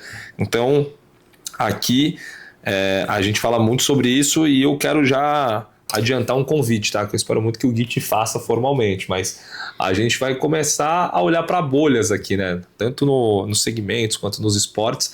E aqui a gente quer ter a bolha do jiu-jitsu. Legal. Então tem algumas pessoas que treinam, né? E que você já liderasse essa bolha do jiu-jitsu aqui dentro do clube. Vamos lá. Tô liberado para fazer essa pergunta? Você quer ser ainda rojão, você se Então que você liderasse essa bolha do jiu-jitsu, que recorrentemente, né, obviamente com as agendas de todo mundo, que a gente se encontrasse para fazer um treino aqui no clube, e com certeza a gente vai reforçar o saúde para servir aqui para todo mundo. Uma das minhas grandes paixões na vida, cara, é dar aula, cara. Eu sempre gostei. Sempre gostei de poder proliferar e passar adiante o conhecimento que eu tenho, sabe? E aprender também com a galera, que, de novo, você tem uma coisa, você passa um movimento pro cara e aí ele faz, daqui a pouco ele vai e adapta. E deixa diferente e às vezes melhor pra ele ou até pra mim. Uhum. Aí eu falo, peraí, deixa eu ver, aquilo que eu fazia como você tá fazendo? Tô fazendo assim. Aí eu vou, pego o que ele modificou e eu falo, nossa, ficou melhor mesmo. Isso é muito bom. E treinar, assim, dar aula, dei aula durante muitos anos da minha vida. Que legal. Muitos anos. Você ainda dá aula? Não mais, cara. Eu parei de dar aula eu parei na pandemia, né? E aí na pandemia virou um monte de chavinha na minha cabeça pro meu filho treinar e tal, né? Eu ainda nunca treinei com meu filho. Né? Eu coloquei uma regra que eu falei, calma, eu não posso querer ser o professor dele, eu quero que ele aprenda com pessoas que eu confio muito, ele treina e logo aí eu vou começar a treinar com ele. Tá na aliança também. Tá na aliança, E aí eu parei um tempo que eu falei assim, cara, eu fiquei na posição professor muitos anos, né? E aí eu comecei de novo a me sentir meio que travado, sabe? Porque eu tava numa galera... Não de sair na porrada, tinha caras que me batiam, que eles estavam melhor fisicamente ali, mas de conhecimento de movimentos, a gente tava meio que já quase meio que travando ali, né? E acontece isso. Aí eu falei, cara, às vezes tá no momento de eu aprender com mais gente também, cara, acho que eu vou dar uma mudada, né? E entrei na posição de aluno. Muito aí legal. Fui pra um outro lugar, com uma outra galera pra ser aluno. Eu falei, cara, eu quero voltar, pelo menos por um tempo, depois eu não sei o que a vida vai me levar, mas no momento eu quero ficar como aluno, eu quero aprender de novo, cara. Eu quero ficar na posição, sentar do outro lado e ver o cara dando aula, pra ver o que eu posso levar disso pra minha vida de novo no trabalho. Falei, só eu falando, eu tinha um problema na empresa, eu que comandava, só eu que falava, e as pessoas tinham medo de falar, dar ideias pra mim. Aí na academia eu dava aula. Eu falei, cara, tá chato isso, todo lugar que eu vou, eu sou o cara que sei, eu não sei nada, eu quero aprender. Aí eu mudei minha posição no treino, fiquei como um aluno, mas mesmo assim, de vez em quando um amigo ou outro me convida para visitar a galera, conheço gente aí no jiu-jitsu aí, meio que no mundo inteiro, cara, o pessoal me convida para dar aula, para puxar um treino, eu vou, né? A gente brinca que o jiu-jitsu minha esposa fala que é um clã. Né? E é verdade, cara. É verdade. Eu já fiz viagens para lugares assim, de eu ficar um pouco enrolado, puta, eu queria ir nesse lugar, fazer isso, fazer aquilo outro, e agora? O que eu vou falar? E aí, sempre que eu chego num lugar, eu procuro academia, tem jiu-jitsu. E aí eu peço fazer um treino. E aí você faz amizade, você conhece. Sim. Você vai num lugar lá que vai visitar e o cara conhece alguém do Brasil ou de outro lugar que é ter um amigo em comum e sempre faz aquele network pra você ali. Aí você faz o treino, bate o papo. Quando você precisa de alguma coisa, você fala, eu queria... Ah, não, peraí, eu te levo. Uhum. Eu te empresto meu carro, eu te faço isso, eu te levo lá, eu te mostro onde é. É meio que uma comunidade muito forte, né? No Brasil mas como a gente tem muita gente, a gente acaba não prestando atenção nisso. Sim. Quando você vai pra fora do Brasil, você vê que a galera do jiu-jitsu se ajuda de verdade, cara. é muito bom isso. E trocar informação, que nem, certeza, vou treinar com vocês. Cara, vou aprender um monte de coisa, cara. Pô, tamo animado, hein? Vou aprender um monte de coisa, não tenho dúvida disso, cara. Tamo Porque animado. aí a gente sempre aprende, cara. Eu falo muito que eu tenho o privilégio, assim, de frequentar 2 lugares que não tem distinção de quem é você e o seu crachá, assim, que um deles é a igreja, né? Dentro da igreja eu sinto que, né, dentro da comunidade a quem eu pertenço ali, se você chegar hoje, não vão te perguntar a sua posição, não vão te perguntar se é diretor de empresa, não vão te perguntar quanto você ganha, você vai ser muito bem-vindo, a pessoa vai te receber com um grande abraço. E assim no tatame. Cara, muitas vezes, cansei de ver, cara, faixa preta recebendo faixa branca ali com um abraço, com um sorriso no rosto, cara, você é bem-vindo, você é alegre, aqui vai ser um lugar que você vai pertencer. E o tatame, na essência, ele tem muito isso, cara, o pertencimento, o ajudar, o dar a mão. Porque você pega, cara, já cansei de ver moleque que chegou ali, não tinha um problema, às vezes familiar, um problema que a vida inteira levou desaforo de alguém, chegar no tatame, começar naquele instinto brigão, mas sair de lá um ser humano melhor. Então, acho que o tatame tem muito isso na essência, né? Tem, cara, eu tenho um exemplo aí, eu tenho um grande amigo, fiz faculdade com ele. Pô, esse cara, a gente ia jogar bola, cara, ele brigava com todo mundo. Brigava com o goleiro dele. Ele brigava com o time dele, o cara que nós brigava. Mas brigava, ele queria sair na porrada, sabe? Ele era meio impulsivo, ele tinha aquele instinto de competição e o cara era impulsivo demais. E aí na época, cara, isso no ano, sei lá, 99, 2000, aí eu fiz o convite pra ele. Falei, cara, deixa eu levar você pro jiu-jitsu, cara. Porque o cara era bem fisicamente, ele era atlético, assim, jogava bola bem. E aí ele falou, vou, aí levei ele, aí ele me zoou até hoje, ele fala que eu vendi um kimono super caro pra ele, velho. Mas é mentira dele. E aí eu levei ele pra treinar comigo. E no primeiro treino o cara já pirou, né? Só que quando eu treinava era longe pra ele. E aí eu falei assim, cara, te dou um conselho, procura um lugar perto da sua casa pra você treinar, pra você ir. Facilitar pra você. E cara, você vai gostar, vai transformar a sua vida, cara. Aí eu falo assim, e um dia a gente se encontrar na faixa preta, cara. Você vai ver ele, pô, hoje é engraçado. Hoje ele já é, acho que 2º ou 3º grau na faixa preta. Ele tem a equipe dele, a academia dele, ao qual ele conheceu, a esposa dele ele conheceu no tatame. Cara. Ele tem 2 filhos, o filho dele treina com ele, o cara tem uma equipe maravilhosa, o cara criou uma cultura ali que eu vejo aquilo, eu fico grato que eu falo assim, cara, eu sei que ele tem meu dedinho, eu levei esse cara pro jiu-jitsu. Semente, né? O cara se acalmou, virou outra pessoa, ele acabou. Hoje ele é um dos diretores de arbitragem da federação, aqui no Brasil, o cara ele é muito influente nisso aí.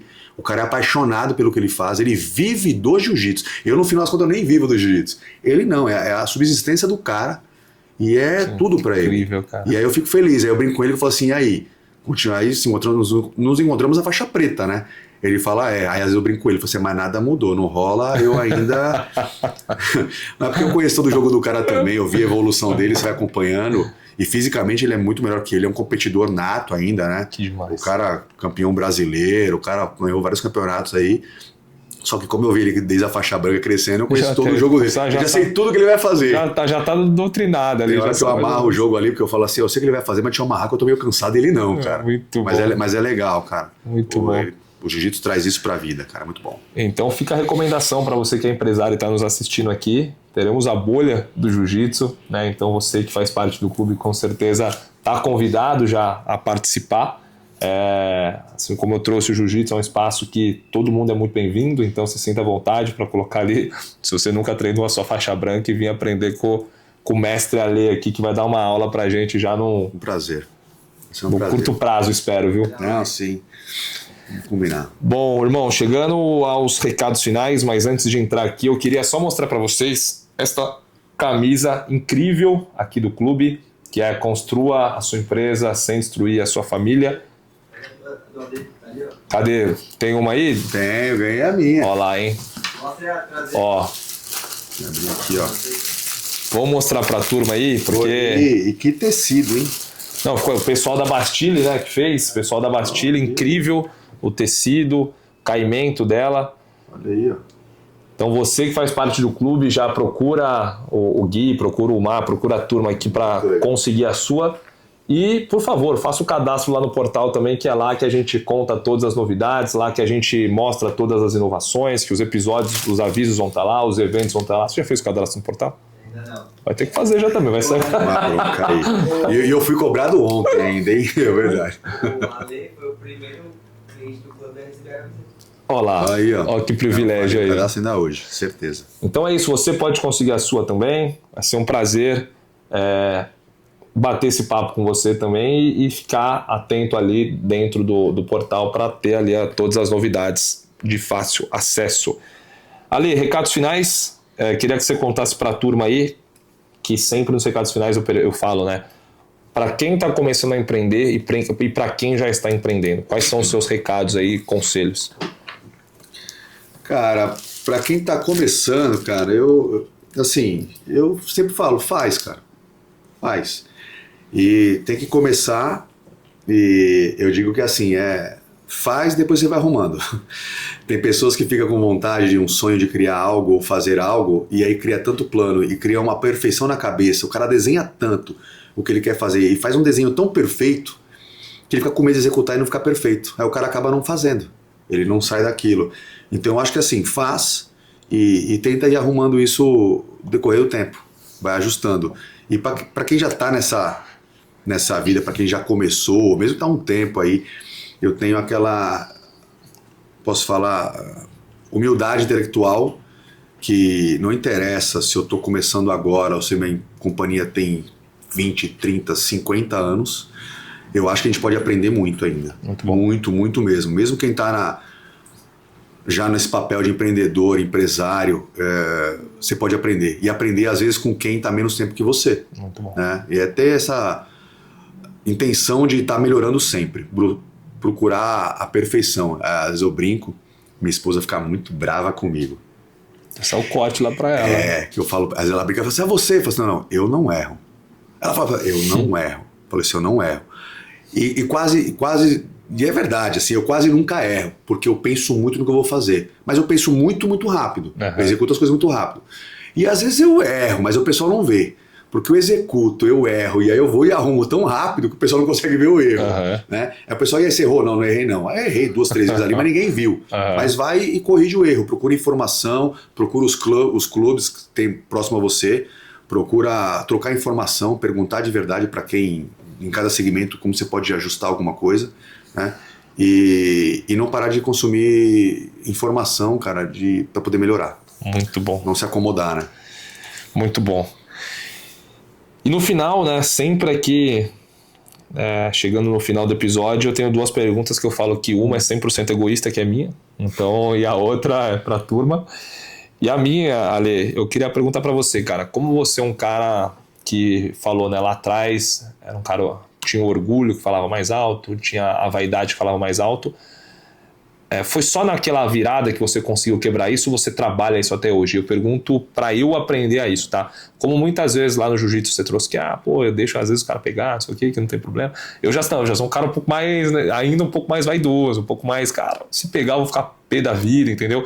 Então como que, e na vida também, às vezes tem aquela derrota, aquela coisa que pra gente que não gosta de perder acontece, inevitavelmente a gente se abala um pouco com isso. Como que a gente consegue quebrar um orgulho que é nosso, que é extinto já da gente? Cara, às vezes tem gente que tem mais orgulho naturalmente. E eu vou te dizer que eu sou um cara que tenho muito. Uhum. Eu tenho muito, eu me trabalho, você falou, a gente não destrói isso, não consegue eliminar. Não. Eu trabalho isso a vida inteira, continuo trabalhando, e eu acredito que a gente tem que aprender o equilíbrio desse orgulho. E ele não vai ter nunca esse equilíbrio. Não vai ter nunca. De vez em quando você erra um pouquinho na mão do orgulho.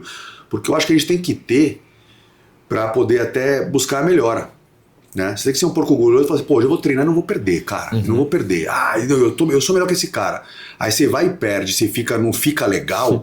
Você tem que ser um pouco orgulhoso. Não, eu vou melhorar, porque eu sou melhor que ele. E aí e naquele momento não, o cara foi melhor. Uhum. Aí você procura melhorar para na próxima luta você conseguir vencer aquilo, não vencer o cara. Né? Quando eu olho um amigo e eu quero lutar com ele, treinar com o cara, eu procuro treinar com os melhores. E eu quero vencer o cara, não para pôr o cara para baixo. É para me sentir bem. Porque eu falo assim, cara, se eu fiz uma boa posição nesse cara, é porque eu tô no caminho certo, tô treinando direitinho. Uhum. E é assim na vida, né? Às vezes o orgulho, eu gosto hoje de pensar, eu de novo, levando a minha esposa, eu brinco que ela fala uma coisa para mim, eu falo assim, deixa eu pensar. No começo da relação, ela fala, não, me fala agora! E mulher quer discutir naquele momento, né? Uhum. Minha esposa, a gente vive muito bem, que ela aprendeu a lidar com isso. Ela me pergunta alguma coisa e fala, não, deixa eu pensar. Porque às vezes o orgulho bate e eu vou falar não ou sim. E eu falo, mas será que é o certo a falar? Aí eu tô vendo que tá batendo um orgulho em mim. Eu espero dar uma pensada para ajustar aquilo e poder equilibrar esse orgulho, que eu acho que a gente não tem que matar o nosso orgulho 100%, mas tem que aprender a dosar ele e equilibrar, sabe? Para ele não destruir a gente também em aprendizado. Minha vida começou a vencendo alguns orgulhos. Eu vi que a minha vida mudou quando eu venci alguns orgulhos. Né? E ela também mudou quando eu tive alguns orgulhos de querer melhorar alguma coisa, ser melhor em algumas coisas. Perfeito, coloquei equilíbrio aqui, tá? Depois eu te conto se funcionou pra mim. E a última, eu sempre falo com a turma aqui, esse é o recado final, né? Então você é o maior influenciador do Brasil. Você tem ali o alcance da Virgínia, tem mais de 50 milhões de seguidores. Se você tivesse a chance de postar um stories com uma mensagem que é da vida do Ale, qual era a mensagem que seria postada ali? Cara, a minha, de verdade, como eu mudei muito o meu pensamento há alguns anos, seria: toma conta da sua família, cara. Se preocupa com a sua família. Porque se você se preocupar com a sua família, você vai fazer a sua vida melhor. Muito bom. Pra poder melhorar deles. Muito bom, cara. Pô, incrível, forte, hein? Forte esse recado aí. Cara, muito bom, Ale, foi muito bom ter você aqui. Eu agradeço, cara. Foi incrível, cara, assim, umas 3 folhas, tá bom? Tem que jogar na IA depois pra resolver. Desculpa aí que eu sou... Apesar que eu falo muito, o pessoal percebeu, eu sou um pouco... eu falo muito da minha timidez, sabe? Eu não tenho, às vezes, muito... não é muito familiar câmera, gravar, assim, pra mim é um pouco difícil.